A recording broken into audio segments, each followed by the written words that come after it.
Assalamualaikum warahmatullahi wabarakatuh.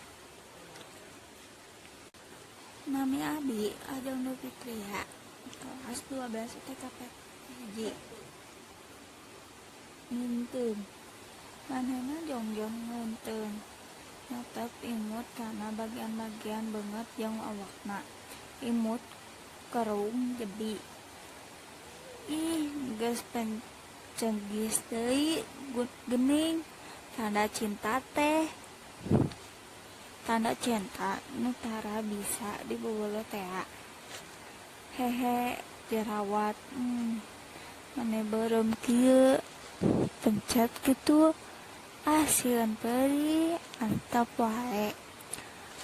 Asa ngagokan deui, tapi kek asa jadi nyari keun urang ingkeun nepi ka asak. Jiga cinta kuring ayeuna keur ngacambah kaluar tina kuku lumut, ngudak cahaya nu smorot ti soca anjeun akang.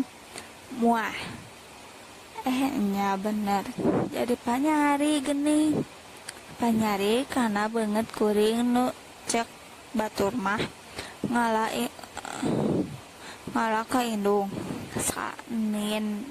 nini kuring naon deui nya nu jiga mamah teh nya.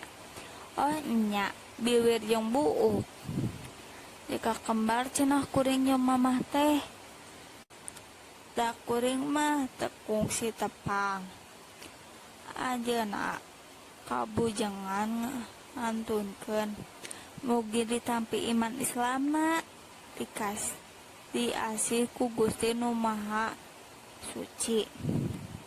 Euleuh eta saha nu kaluar tina kalangkang beungeut kuring? Walah beuki ngalobaan ambuing kaharti ayeuna mah nyadina diri kuring teh aya mamah, aya bapa, aya aki, aya nin, aya uyut, aya bao, aya karuhun.